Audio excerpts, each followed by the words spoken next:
Hello guys, कैसे हैं हमारे और आपके इस platform channel mission excellence academy Allahabad में हार्दिक स्वागत है। लेकिन स्वागत ही करवाते हो यार, तुम लोग सब्सक्राइब नहीं करवाते हो कुछ कि कुछ हमको भी एनर्जी मिलती रहे। सब्सक्राइब करवा दिया करो यार, ठीक है। पहले से ही डाल लें। देखिए, हम लोग वैद्युत धारिता पढ़ रहे थे। वैद्युत धारिता में अरे आज तो स्याही भी ख़त्म ही है। चलो कोई बात नहीं, आज तो पढ़ाई देंगे। तो वैद्युत धारिता में हमने आपको पढ़ाया था कि जो विलगित गोलीय चालक होता है, कौन चालक? विलगित गोलीय चालक। उस गोलीय चालक में डायरेक्ट हमने आपको एक सूत्र बता दिया था। तो आप लोग सोचेंगे कि ये कहाँ से सूत्र पा गए, ये कहाँ से पा गए सूत्र कि दो गोली चालकों की जो धारिता की हमने तुलना करवाई थी ना, दो गोली की गोली। भाई वैद्युत धारिता मैंने बता ही दिया था कि C बराबर Q/V। तो हमको आज ये जानना है कि जो दो गोली चालकों की धारिता की तुलना हमने करवाया था डायरेक्ट C बराबर 4πε0A, जो त्रिज्या माने थे A1 और A2, वो कहाँ से मिल गया, ये कैसे आपको पता चल गया? तो वो मैं आज आपको प्रूव करके दिखाऊंगा कि किसी भी विलगित गोली चालक की वैद्युत धारिता क्या होती है। 4πε0 इंटू त्रिज्या। त्रिज्या आप चाहे R मानिए, चाहे A मानिए, चाहे कुछ मानिए, ठीक। तो और ये भी बताऊंगा कि किस किस पर निर्भर करता है। Good evening all students, good evening बेटा, सब लोग जुड़ते जाइए। हम कमेंट बार बार देखते रहेंगे आप लोगों का, ठीक है। हाँ ठीक है बेटा, ठीक। इसलिए सामने एकदम रख दिया हूँ। और धारिता का मान किस पर निर्भर नहीं करता है और किन किन पर निर्भर करता है, ये भी मैं आपको बताऊंगा, ठीक है।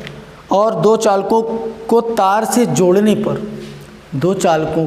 जोड़ने पर उभयनिष्ठ विभव क्या होती है, ये मैं आज आपको बताऊंगा। इतना चीज़ आज मैं आपको बता दूंगा। और चालकों पर आवेश की गणना कैसे करते हैं, ये भी बताएंगे। आज इस इतने वीडियो में ये हो जाएगा। तो पहले हम ये जान लेते हैं कि किसी विलगित गोली चालक की धारिता क्या होती है, ये जानेंगे। इससे पहले आप लोग जान लीजिए कि किस पर निर्भर करता है, धारिता का मान किस पर निर्भर नहीं करता है, और धारिता का मान किस किन पर निर्भर करता है, और क्यों निर्भर नहीं करता है और क्यों निर्भर करता है, ये चीज़ें हम आपको बताएंगे भी। जैसे धारिता का मान निर्भर नहीं करता, ऐसे थोड़ा सा नोट में या हेडिंग में लिख लीजिएगा कि धारिता का मान निर्भर नहीं करता है। जैसे कहा जाए कि धारिता का मान निर्भर नहीं करता। धारिता का मान निर्भर नहीं करता है। किन किन पर निर्भर नहीं करता? पहले तो चालक के आवेश पर। अगर ये देखा जाए तो पहले नंबर पर लिखेंगे चालक के आवेश पर। चालक के आवेश पर धारिता का मान निर्भर नहीं करता है। अरे भाई, कोई भी बर्तन है, सपोज करो हमने एक छोटा सा बर्तन लिया, उस बर्तन में जल डालना शुरू किया, ठीक है, वो भर गया। फिर हम थोड़ा सा क्या किए, बड़ा बर्तन ले आए, अब बड़े बर्तन में जल डालना शुरू कर दिए, वो भी भर गया। उसी प्रकार से कोई चालक है, उस चालक में हम आवेश प्रवाहित करवा रहे हैं। छोटा चालक था, आवेश प्रवाहित जल्दी हो गया, उसके चारों ओर आवेश उत्पन्न हो गया। बड़ा चालक है तो अत्यधिक आवेश। तो क्या है कि धारिता आवेश पर निर्भर नहीं कर पा रहा है। इसका कारण मेन यही था कि आवेश को, जैसे जानते हैं धारिता अदिश राशि है, तो आवेश को चाहे जितना आप बढ़ा दीजिए, चाहे जितना घटा दीजिए, ठीक है। दूसरा होता है चालक के विभव पर। अभी मैं प्रूफ भी करवाऊंगा ये सब कि चालक के विभव पर। दूसरे नंबर पर चालक के विभव पर। और तीसरा नंबर आपका होता है चालक के विभव पर दूसरा नंबर, और तीसरा नंबर होता है चालक की विद्युत स्थितिज ऊर्जा पर। चालक की,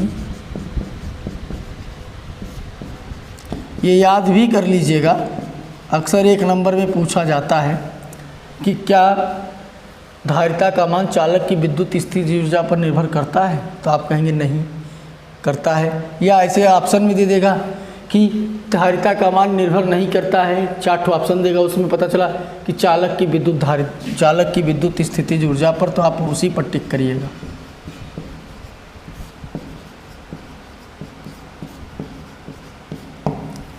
इन तीनों पर तो निर्भर नहीं करता है, पहले नोट कर लीजिएगा इनको। हाँ ठीक है बेटा, जुड़ते जाइए, सब लोग जुड़ते जाइए बस। अब हम धारिता का मान निर्भर नहीं करता है इन सब पर। अब उसके बाद में कि धारिता का मान किस पर निर्भर करता है, ये जानेंगे कि धारिता का मान निर्भर करता है।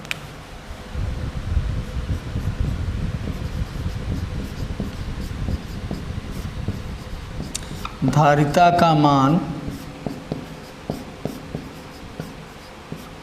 निर्भर करता है। अब धारिता का मान किस पर निर्भर करता है? चालक के आकार एवं क्षेत्रफल पर। जितना बड़ा हम बर्तन लेंगे उसमें उतना ही अधिक जल आएगा, जितना छोटा बर्तन लेंगे उतना कम आएगा। बड़ा करते गए, बड़ा चालक है अत्यधिक आवेश उत्पन्न होता गया, छोटा चालक है कम आवेश उत्पन्न होता गया। तो चालक के आकार एवं क्षेत्रफल पर, पहले नंबर पर चालक के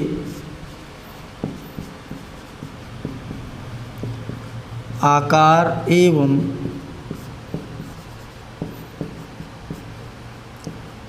क्षेत्रफल पर। दूसरा नंबर जानेंगे, दूसरा नंबर पर होगा चालक के चारों ओर माध्यम पर। चालक के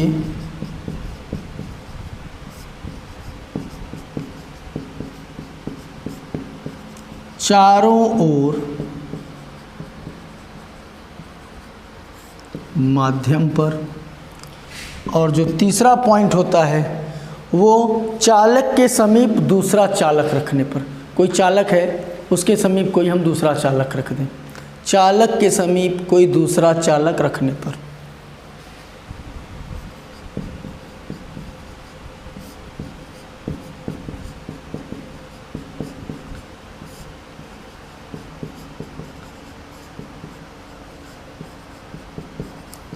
दूसरा चालक रखने पर। इन तीन पर निर्भर नहीं करता, इन तीनों पर क्या करता है? निर्भर करता है। ठीक है, ये लिख लीजिएगा आप लोग। लिखने के बाद एक एक करके मैं आपको जब डिराइव कराता जाऊंगा, जब फार्मूले में डिराइव शुरू करूंगा तो आपको बताता भी जाऊंगा कि क्यों इस पर निर्भर नहीं किया, क्यों इस पर निर्भर कर दिया। आगे की चीज़ें हैं ये, लेकिन भाई धारिता है इसलिए इसको पहले बताना ज़रूरी था। अब जब हम उसका डेरिवेशन कराएंगे, डेराइव करवाएंगे, तो वहाँ पर जब नीचे कंडीशन आएगी तब मैं आपको खुद बता दूंगा कि देखिए मैंने पहले ही बताया था कि आवेश पर निर्भर नहीं करता है। क्यों नहीं करता है? यही कारण है। विभव पर निर्भर नहीं करता, क्यों नहीं करता? ये कारण है। और उसके आकार एवं क्षेत्रफल पर निर्भर करता है तो क्यों करता है? एक एक करके सारे डेरिवेशन में आपको पता चल जाएगा। इसको वीडियो रोक के आप लोग नोट कर लिया करिए, ठीक है। हेडिंग डालेंगे हम लोग, इसको मिटा दे रहे हैं, फिर हम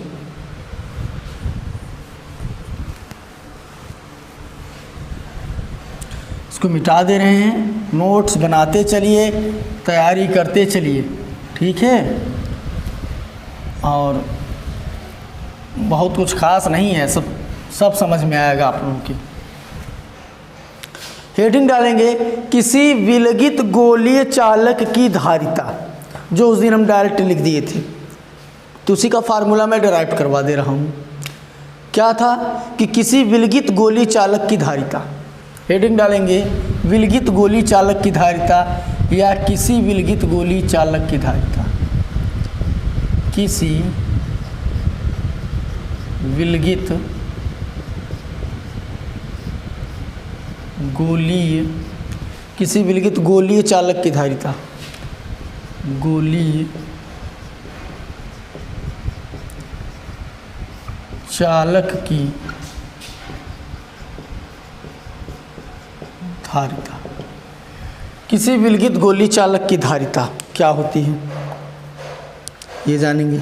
सबसे पहले एक विलगित गोला बना लेते हैं हम, ये बन गया।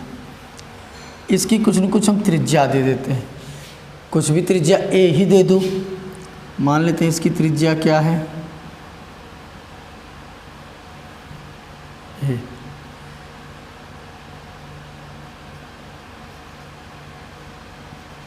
इसकी त्रिज्या क्या हुई, ये हुई। इसमें आवेश चारों ओर से विद्यमान है। आवेश को क्या कह दिए हम, Q। आवेश क्या हमारा है, Q है। तो चालक का विभव क्या हो जाएगा, चालक का विभव पिछले वीडियो में या पिछले चैप्टर में हमने पढ़ा है कि चालक का विभव पर जितना आवेश, किसी भी चालक में जितना आवेश बढ़ाएंगे उसके विभव का मान उतना ही क्या होता जाता है, बढ़ता जाता है। इसीलिए तो क्या करते थे, C is proportional to Q हो जाता था। कब, जब विभवांतर 1 वोल्ट रखा जाता था। C बराबर Q/V, V अगर 1 वोल्ट रखोगे तो C इज़ प्रोपोर्शनल Q हो जाएगा। C आवेश, विद्युत धारिता आवेश के बराबर हो जाएगी। तो चालक का विभव होता है V बराबर 1/4 pi epsilon not into Q/R। R की जगह पर क्या है, त्रिज्या ए। समीकरण नंबर 1 दे दो। R की जगह पर त्रिज्या क्या है, A है, तो A रख दिए। और चालक की धारिता हम जानते हैं कि चालक की धारिता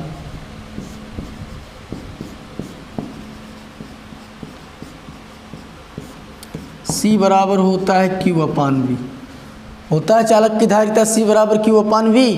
पीछे हमने पढ़ा है, वैद्युत धारिता का फार्मूला ही है। तो C बराबर Q/V, तो C बराबर Q, V का मान मिला है, क्या मिला है, 1/4 pi epsilon not into Q/A, Q/A। Q से Q कट जाएगा, 4 पाई एप्सिलॉन A कहाँ चला जाएगा, ऊपर। तो C बराबर 4 पाई एप्सिलॉन इंटू A। यही उस दिन मैं लिखा था, ये होता है फैराड। यही उस दिन मैं लिखा था, लेकिन ये किस में होता है, निर्वात में। किस में, कौन से माध्यम में होता है, ये होता है किस में, निर्वात में। ये निर्वात में है। अगर माध्यम में ले लें तब क्या होगा, अगर इसी को माध्यम में करें कि माध्यम में, अगर माध्यम देना है तो माध्यम के लिए C बराबर 4 pi epsilon 0 K into A। के ही तो होता है परावैद्युतांक माध्यम, तो K इंटू A हो जाएगा फैराड। अब थोड़ा सा नोट करके लिख लेंगे, ये तो समझ में आ गया होगा कि चालक का विभव जो होता है V बराबर 1/4 पाई एप्सिलॉन 0 Q/A। A क्या है, उस विलगित चालक की त्रिज्या है। और चालक की धारिता हम जानते हैं C बराबर Q/V। यही V का मान इस रख दिए समीकरण से। तो C बराबर Q/V, V की जगह पर क्या लिखेंगे, 1/4 पाई एप्सिलॉन 0 इंटू Q/A। Q से Q कट गया, ऊपर चला गया, ये मिल गया। ये निर्वात में होता है, माध्यम में हमको केवल और केवल K इंक्लूड करना है। इससे ये क्लियर हो रहा है कि जो वैद्युत धारिता है वह किसी भी चालक की त्रिज्या के अनुक्रमानुपाती होता है। यहाँ नोट में आप लिख लीजिए कि नोट देखें, नोट में आप लिख लेंगे कि हम जानते हैं C बराबर क्या होता है, विद्युत धारिता C बराबर 4 पाई एप्सिलॉन 0 इंटू A। तो C is proportional to A। जो चालक की वैद्युत धारिता होती है उस चालक की त्रिज्या के अनुक्रमानुपाती होता है। लिख सकते हैं आप कि चालक की वैद्युत धारिता उस चालक की त्रिज्या के अनुक्रमानुपाती होता है। क्लियर हो गया? आकार बढ़ेगा तो धारिता भी क्या हो जाएगी? बढ़ेगी। अगर किसी भी चालक का आकार बढ़ा तो उसकी धारिता क्या हो जाएगी? बढ़ जाएगी। अरे भाई बर्तन है बड़ा है तो उसमें पानी ज़्यादा आएगा ना। धारिता को काहे मापते हैं? लीटर में आयतन है तो जितना बड़ा बर्तन उतना उसका मान। तो कुल मिला के ये क्लियर हो गया कि अगर किसी भी चालक का आकार बढ़ा, ठीक है, तो धारिता भी क्या हो जाएगी? बढ़ जाएगी। आकार का मतलब उसकी त्रिज्या बढ़ रही है ना, तो आकार बढ़ा तो क्या बढ़ जाएगी? त्रिज्या। आकार बढ़ेगा तो धारिता भी क्या हो जाएगी? बढ़ेगी। लिख लेंगे ना कि आकार बढ़ेगा तो त्रिज्या भी बढ़ेगी। अब देखो निर्भर करता है, मैं लिखा था कि आकार एवं क्षेत्रफल पर निर्भर करता है। कर रहा है ना? ये कर रहा है कि नहीं कर रहा है? यस या नो में जवाब दीजिए।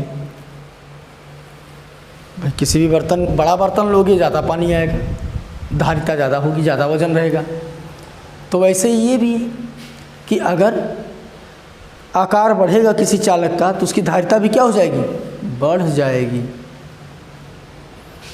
दूसरे नोट में अगर देखना चाहें तो दूसरा नोट देख लीजिए। दूसरा नोट ये देख लेते हैं कि अगर माध्यम की बात करें तो C बराबर 4 pi epsilon 0 K into A, यही होता है। तो C बराबर C इज प्रोपोर्शनल टू किसके हो जाएगा? K के। अर्थात चालक की धारिता माध्यम पर भी निर्भर करती है। उसके चारों ओर के माध्यम के क्या था? माध्यम था। तो चालक की धारिता कि चालक के चारों ओर के माध्यम पर भी निर्भर करती है। कौन? वैद्युत धारिता। चालक के चारों ओर के माध्यम पर भी निर्भर करती है वैद्युत धारिता। नीचे लिखना चाहे तो लिख सकते हैं कि चालक के चारों ओर माध्यम पर निर्भर करती है वैद्युत धारिता। अब परावैद्युतांक का परिभाषा हम लिख सकते हैं। परावैद्युतांक की परिभाषा क्या? परावैद्युतांक नोट कर लीजिएगा आप लोग। परावैद्युतांक की परिभाषा देख लेते हैं। मन लगा के पढ़ते रहिए यार, नोट्स बनाते चलिए। नोट्स रहेगा तो कम से कम तैयारी तो कर पाएंगे सही से, और जो समझ रहे हैं वो समझ ही रहे हैं, कोई दिक्कत ही नहीं है। दिक्कत होगी तो भी बताओ क्या दिक्कत हो रही है, अभी नोट्स तो बना लो।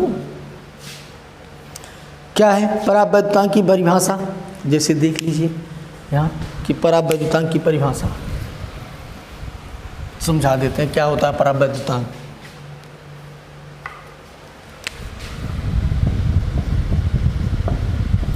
परावैद्युतांक जिसको कम दिखाई दे रहा हो वो हम बोल रहे हैं, वो भी तो लिख सकते हैं। परावैद्युतांक की परिभाषा,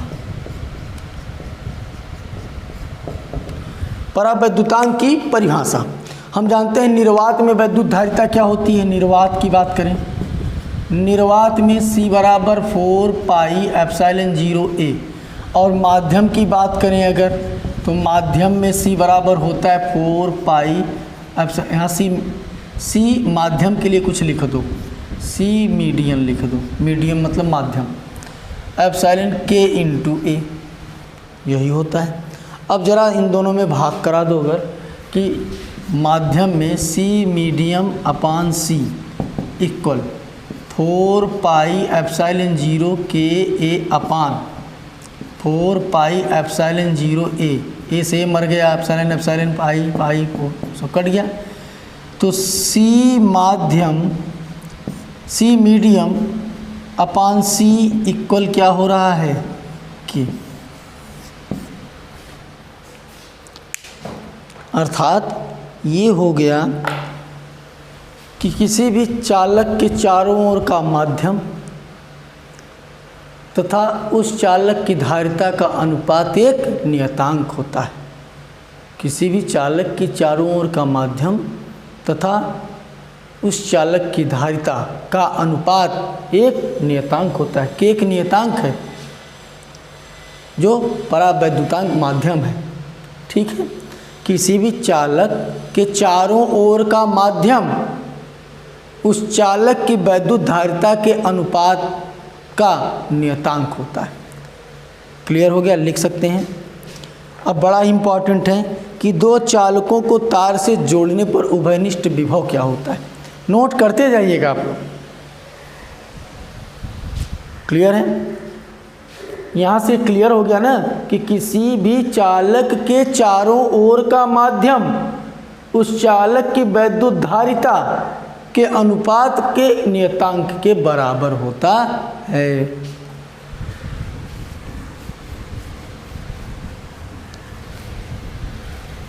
सब नोट करते चलिए, जो बोल रहे हैं वो भी लिख लिया करिए।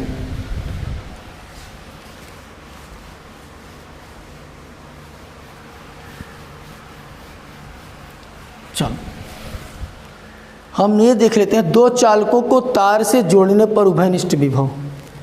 हाँ भैया जुड़ो। चलो कुछ लोग तो जुड़ना नहीं चाहते ना, इसलिए कि वही पढ़ेंगे, वो अपना बाद में वीडियो देखेंगे, हो सकता है उस समय वो खाली ना हो।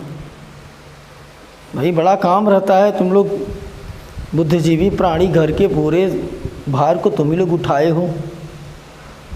चलो कोई बात नहीं, पढ़ना है तो पढ़ना है, नहीं पढ़ना है तो नहीं पढ़ना है। चलो कोई बात नहीं, ना पढ़ो यार, कुल मिला के पढ़ो। हम ये नहीं कहते कि मुझसे ही पढ़ो, किसी से पढ़ो, पढ़ो। लेकिन बेटा एक चीज़ ध्यान दो कि जो मैं पढ़ा रहा हूँ वो आप अगर पढ़ लीजिए और कहीं से, तब बताइएगा। एक एक चीज़ मैं आपको बता रहा हूँ, हर एक चीज़ आप देखते चलिए, कोई भी ऐसी चीज़ छूटेगी नहीं। और मैं आपके एनसीईआरटी से न्यूमेरिकल कराता हूँ, और जो नए बच्चे हैं वो प्लीज़ सब्सक्राइब कर दें। तो दो चालकों को तार से जोड़ने पर उभयनिष्ठ विभव क्या होता है ये जानते हैं हम। लिख देते हैं, दो चालकों को तार से जोड़ने पर उभयनिष्ठ विभव। दो चालकों को, हेडिंग है, दो चालकों को तार से जोड़ने पर उभयनिष्ठ विभव। दो चालकों को तार से जोड़ दिया जाए तो उन दोनों के बीच कॉमन वोल्ट या कॉमन पोटेंशियल डिफरेंस या कॉमन वोल्टेज क्या होगा।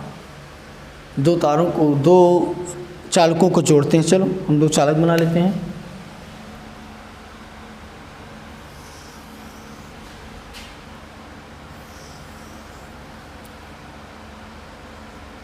दो चालक बन गए। इसमें एक की त्रिज्या हम मान लिए क्या है कि एक की त्रिज्या जो है वो R1 है, चाहे स्मॉल दे दो चाहे कैपिटल दे दो। दूसरे की जो त्रिज्या है वो क्या है, R2 है। एक की त्रिज्या R1 दे दीजिए, एक की त्रिज्या R2 दे दीजिए। इनको तार द्वारा जोड़ देते हैं। चलो ये तार से जोड़ दिए। अब तार से जोड़ देंगे तो इस पर आवेश हम लिख लेते हैं कि इस पर आवेश जो है वो क्या है, Q1। तो धारिता क्या है, C1 है। विभवांतर क्या होगा, विभव क्या होगा, V1 होगा। इस पर आवेश Q2 है, धारिता C2 है और विभव V2 है। अब अगर जोड़ेंगे तो ये पता करेंगे कि किस चालक का विभव बड़ा है। किसी एक चालक के विभव को पहले मान लीजिए कि ये चालक इस चालक से बड़ा है। तो अगर हम यहाँ दिखा दिए कि V1 जो है वो ग्रेटर दैन है किसके, V2 के। पहले चालक का विभव दूसरे चालक के विभव से क्या है, बड़ा है। तब हमारा जो आवेश प्रवाहित होगा ऐसे जाएगा ना, इस चालक से उस चालक में जा रहा है। अब जब ये इसको आवेश प्रवाहित करेगा तो इसका कुछ न कुछ आवेश दूसरा आ जाएगा। हम मान लेते हैं इसका तब आवेश आ गया Q डैश। धारिता C1 ही है, वोल्टेज क्या हो जाएगा, उभयनिष्ठ विभव की बात कर रहा है तो V हो जाएगा। और तब इसका भी आवेश कुछ बढ़ेगा तो तब आवेश क्या हो जाएगा, Q2 डैश हो जाएगा। धारिता तो C2 ही रहेगी क्योंकि धारिता आवेश पर निर्भर नहीं करती है। और विभव V हो जाएगा इसका, क्योंकि V1 V2 से बड़ा है तो V1 V2 से बड़ा है तो दोनों का विभव क्या हो जाएगा, समान हो जाएगा। अभी ये इसको दे देगा तो जब तक ये इसके बराबर नहीं हो जाएगा तब तक ये इसको देता ही रहेगा।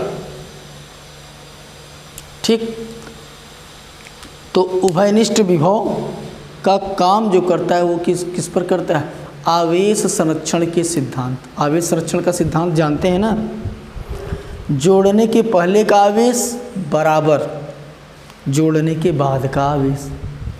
जोड़ने के पहले आवेश हमारा ये था और ये था, अगर ये जुड़ा नहीं था तब। जोड़ने के बाद का आवेश ये हो गया और ये हो गया। ये क्या है, आवेश संरक्षण के नियम से है। ये आवेश संरक्षण का सिद्धांत है कि जब पहले दो विलगित चालक थे उनका आवेश अलग अलग था। एक का आवेश एक में आवेश ज़्यादा थी, एक में आवेश कम थी। अब वो जिसमें ज़्यादा आवेश थी वो जिसमें कम था उसको देना है, तो देंगे कैसे, एक तार से जोड़ देंगे। अब तार से जोड़ेंगे तो बड़े वाले चालक से छोटे वाले चालक में आवेश प्रवाहित कराएंगे। कब तक कराएंगे, कि जब तक कि दोनों का आवेश क्या हो जाए, समान न हो जाए। तो पहले जोड़ने के पहले आवेश था Q1 और दूसरे चालक का आवेश था Q2। जोड़ने के बाद इसका आवेश Q1 डैश हो गया, तो जोड़ने के बाद इसका आवेश क्या हो गया, Q2 डैश हो गया। तो यहाँ लिख देंगे किसके लिए, कि उभयनिष्ठ विभव के लिए आवेश संरक्षण के सिद्धांत से। अगर आप लिखना चाहें तो लिख भी सकते हैं कि माना, इतना तो लिख सकते हो आप, जब बोल दे रहे हैं लिख लेना, कि माना दो विलगित चालक या दो चालक हैं जिनमें पहले चालक का आवेश Q1 धारिता C1 तथा विभवांतर V1 था, तथा इसी प्रकार दूसरे चालक का आवेश Q2 धारिता C2 और उसका विभवांतर या उसका विभव V2 था। जब पहले चालक का विभव दूसरे चालक के विभव से बड़ा है तो पहला चालक दूसरे चालक को विभव देगा। उस स्थिति में आवेश हमारा पहले चालक का Q1 डैश तथा दूसरे चालक का Q2 डैश होगा और वहाँ पर उन दोनों का विभव क्या हो जाएगा, उभयनिष्ठ हो जाएगा। अतः उभयनिष्ठ विभव से क्या, आवेश संरक्षण के सिद्धांत से। क्या लिखेंगे कि पहले लिख देंगे उभयनिष्ठ विभव आवेश संरक्षण के सिद्धांत। आवेश, क्योंकि आपकी हेडिंग में भी उभयनिष्ठ विभव की बात किया गया। आवेश संरक्षण के सिद्धांत से। आवेश संरक्षण का सिद्धांत क्या होता है, क्या होता है बताओ, जोड़ने के पहले आवेश बराबर जोड़ने के बाद आवेश। यहाँ लिखेंगे कि जोड़ने, क्या जोड़ रहे हैं, तार, जोड़ने के पहले आवेश बराबर जोड़ने के बाद आवेश।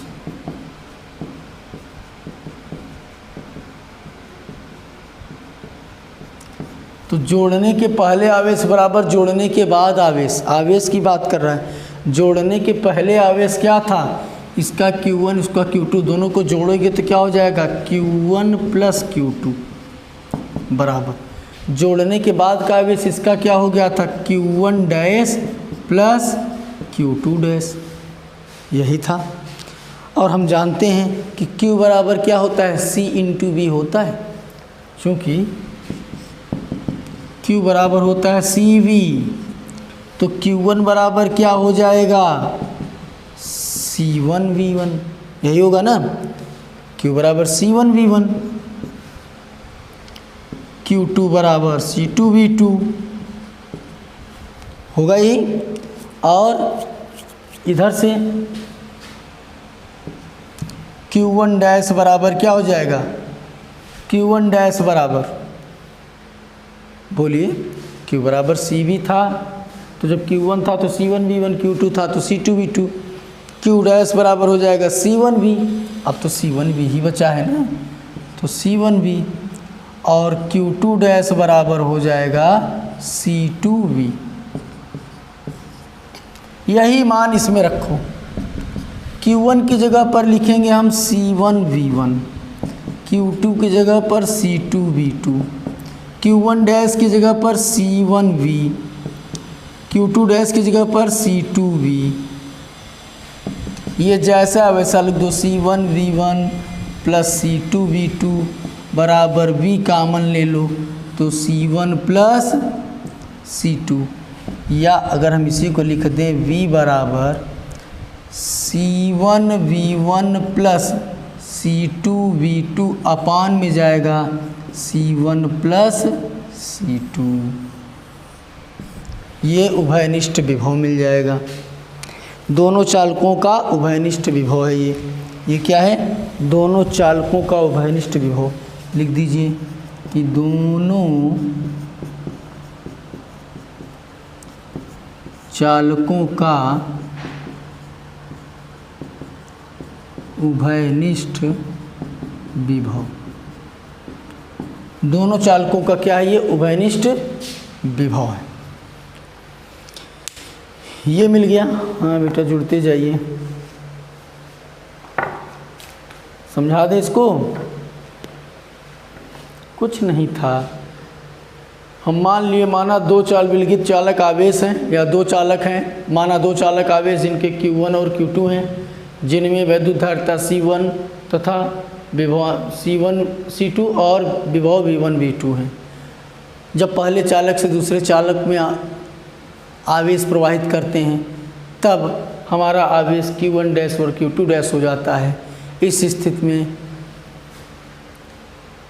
उभयनिष्ठ विभव के लिए आवेश संरक्षण के सिद्धांत से जोड़ने के पहले आवेश बराबर जोड़ने के बाद आवेश, जोड़ने के पहले इसका Q1 था, इसका Q2 था, जब जोड़ दिए तो Q1 प्लस Q2 हुआ, जोड़ने के बाद हमारा क्या होगा, Q1 dash plus Q2 dash हो गया, और Q बराबर CV जानते हैं हम, तो Q1 बराबर जहाँ Q1 वहाँ C1V1, Q1 है C1V1, Q2 है C2V2, Q1 डैश है तो C1V, Q2 डैश है तो C2V। जब आवेश दे दिया तो विभव समान हो गए। ठीक, अब चूँकि और इसको आगे बढ़ाना चाहते हैं तो और आगे बढ़ा सकते हैं। ये आपका मेन फार्मूला हो गया है, इसको नोट कर लीजिएगा। नोट करने के बाद फिर आगे देखते हैं।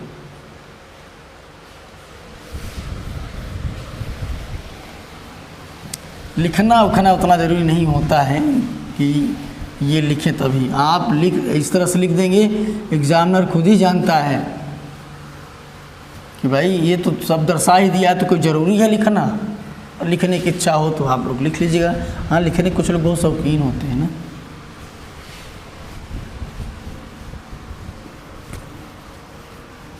चलो आगे देख लेते हैं। अभी हमको पता चल ही गया था।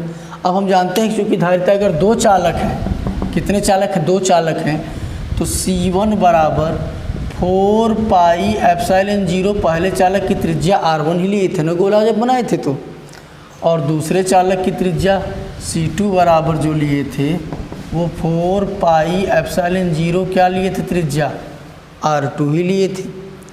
अब हम सूत्र अभी निकाले हैं कि V बराबर C1V1 प्लस C2V2 अपान C1 प्लस C2, यही निकाले हैं ना अभी, तो इसी में मान रख दो, रख दिया जाए। चलो मान रख देते हैं, तो V बराबर क्या हो जाएगा, C1 तो 4 पाई एप्सिलॉन 0 R1, ये V1 था तो V1, C2 4 pi epsilon 0 R2, ये V था तो V2, अपान C1 4 pi epsilon 0 R1 plus 4 pi epsilon 0 R2। सबकी वैल्यू को रखना था। C1 का मान ये मिला है, C2 का मान ये मिला है। जहाँ C1 है वहाँ ये रखेंगे, जहाँ C2 है यहाँ रखेंगे, इसी में रख दिए हैं। C1 की जगह पर ये, C2 की जगह पर ये, V1 V2 अपने स्थान पर, C1 की जगह पर ये, C2 की जगह पर ये। अब कुछ कॉमन दिख रहा है, क्या दिख रहा है इसमें, 4 पाई एप्सिलॉन 0 कॉमन दिखा, तो क्या मिला, R1 V1 plus R2 V2 अपान, इसमें क्या मिला, 4 पाई एप्सिलॉन 0 कॉमन है, मिला क्या, R1 प्लस R2, ये तो सब मर गए, तो V बराबर मिल गया R1 V1 plus R2 V2 अपान R1 प्लस R2। देखिए एक चीज़ क्लियर हो गया कि नहीं, कि जो किसी चालक की वैद्युत धारिता होती है वह उसकी त्रिज्या पर निर्भर करती है। देखिए त्रिज्याएं ही तो हैं, तो त्रिज्या पर क्या कर रहा है, वो निर्भर कर रहा है। ठीक, इसके आगे अगर इसी के आगे और आप बढ़ाना चाहते हैं तो हम जानते हैं V को हटा दो तो V बराबर क्या होता है, Q/C, कुल आवेश बटे कुल धारिता। V बराबर क्या होता है, Q/C, चूँकि V बराबर होता है Q/C। Q/C का मतलब कुल आवेश बटे कुल धारिता। अब बताओ, तो V बराबर कुल आवेश क्या था, Q1 प्लस Q2 था ना, कुल आवेश Q1 प्लस Q2 कुल आवेश है, और कुल धारिता क्या है, C1 प्लस C2 है। दो चालक है तो दो धारिता, दो चालक है तो दो आवेश, हमने लिख लिया। ये लिखिए R, ये भी तो था Q1 dash plus Q2 dash लिख दीजिए अपान C1 प्लस C2। चाहे एक लिखना है, चाहे ये वाला लिख दो, चाहे ये वाला लिख दो, फार्मूला यूज कर होता है न्यूमेरिकल में।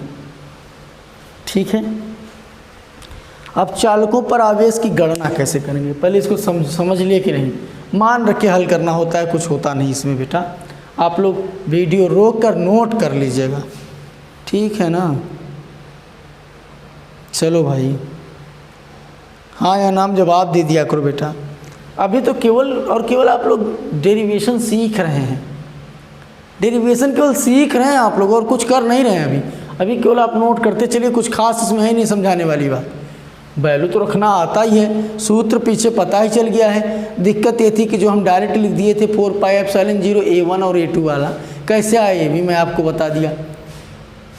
क्लियर है ना, तो इसको हम हटा दे रहे हैं। इसके आगे हेडिंग डालेंगे कि चालकों पर आवेश की गणना कैसे करते हैं।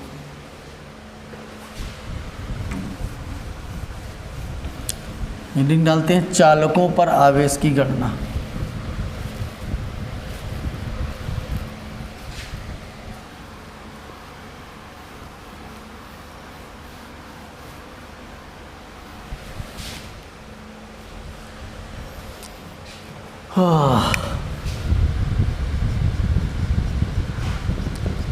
चालकों पर आवेश की गणना, नोट्स बनाते चलिए बेटा, बार बार मैं कह रहा हूँ। चालकों पर आवेश की गणना,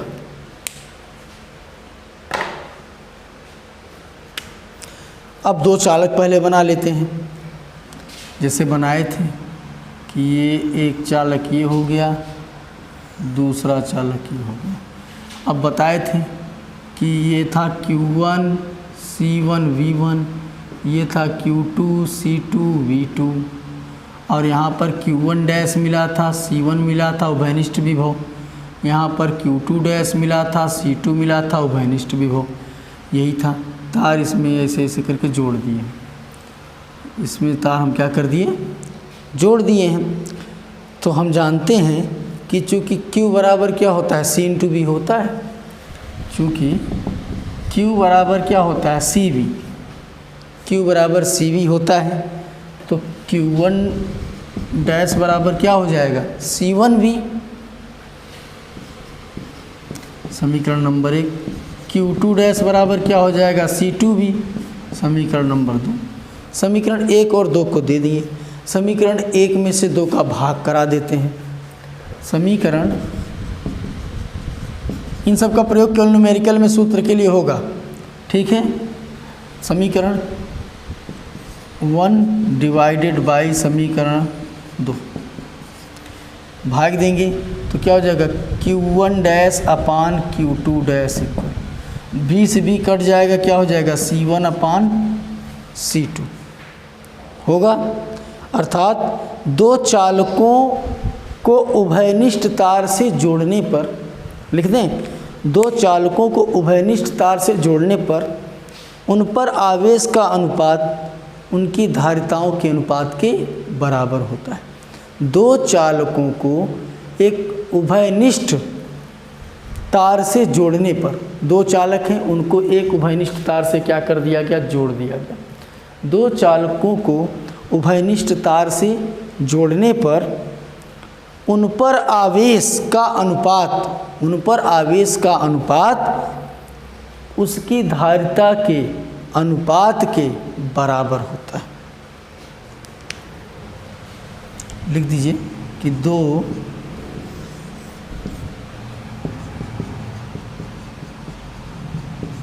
चालकों को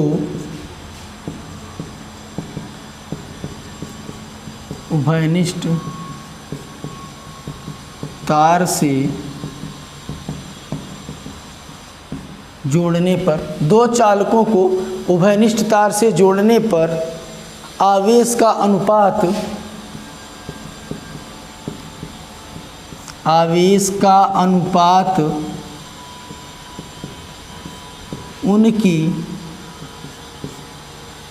उनकी धारिता के अनुपात के बराबर होता है।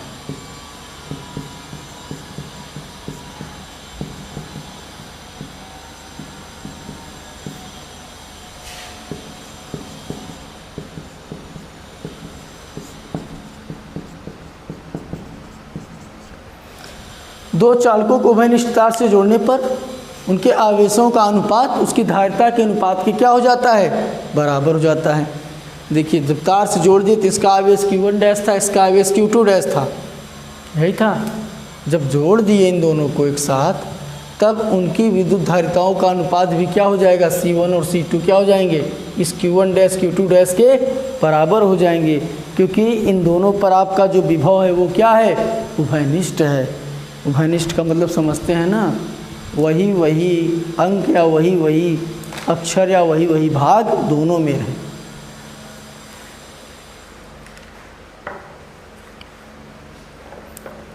समझ में आ रहा है? ये कुछ खास था नहीं, ये नोट कर लीजिए। यहाँ त्रिज्या दिखाना चाहें तो त्रिज्या दिखा दीजिए, लेकिन त्रिज्या कोई मतलब नहीं हो तो उधर बना ही दिए थे। ये R1 दिए थे, इसको क्या दिए थे हम, इसको दिए थे हम R2, त्रिज्या ये दिए थे। अब अगर आगे पढ़ना है तो फिर आगे चलेंगे। पहले इतना आप लोग समझ लीजिए, इतना कर लीजिए, इतना करने के बाद ही हम आगे चलेंगे। क्लियर हुआ? तो बच्चों आज के लिए बस इतना ही, फिर इसके आगे हम लोग कल चलेंगे। हाँ बहुत लोग जुड़ गए हो यार, इतना तो बहुत होता है। चलो ठीक है, जो लोग नहीं जुड़े हैं बेटा उनको शेयर कर देना, शेयर कर दोगे, थोड़ा कमेंट में भी लिख देना जो भी आपको ना समझ में आया हो, या लाइव चैट चल ही रही है आप पूछ लीजिए, फिर से मैं इसको समझा दिया करूँगा। अब क्योंकि उस समय संभव नहीं हो पाता है कि मैं पढ़ाता रहूँ और तुरंत लाइव में जवाब दे दूँ, कोशिश करता रहता हूँ। अब धीरे धीरे सब सही हो जाएगा। इसको पहले जितना आज हमने लिखा है उसको नोट कर लीजिए। Okay, thank you, good night, शुभ रात्रि।